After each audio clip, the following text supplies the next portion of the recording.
పడబోస్తారు sir జీవితాన్ని మీరు అద్భుతంగా, వ్యక్తిగతంగా. అలాగే మీరు అన్ని రసాలు చూశారు. విషాదం చూశారు, సంతోషం చూశారు, విజయం చూశారు.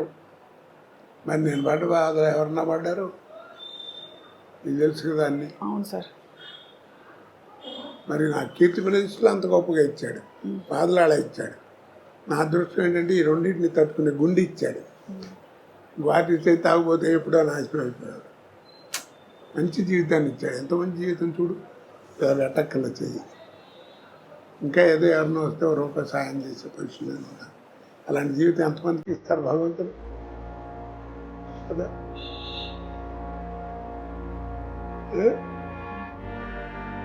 అన్నం పెడుతున్నావు నిజంగానే. అంటే మీరు భగవంతుని స్మరించుకొని అంత రెండింటిని అంత బేరేజు అంటే సమపాళ్లలో చూడగలుగుతున్నారని మీకు నమస్కారం చేశాను. ఏం చేస్తావు?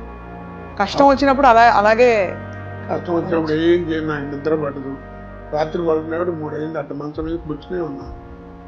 దేవుని తలుచుకుంటూనే ఉంటాను. అందరినీ నాకు జ్ఞాపకం వచ్చింది దేవుని తలుచుకుంటాను. అంటే ఇది మనం ఏం చేయగలం? ఇప్పుడు ఈ జాతకాలు ఇవన్నీ చూసి చెప్తారు కదా, అవన్నీ మనం అవి ఉన్నాయంటే అసలు ప్రశ్నలే ఆన్సర్ లేదు. ఉంటే లేకుండా ఇంక ఎందుకుంటుంది? ఎందుకుండదు? జాతకం అనేది ఇట్స్ ఎ డిక్షనరీ.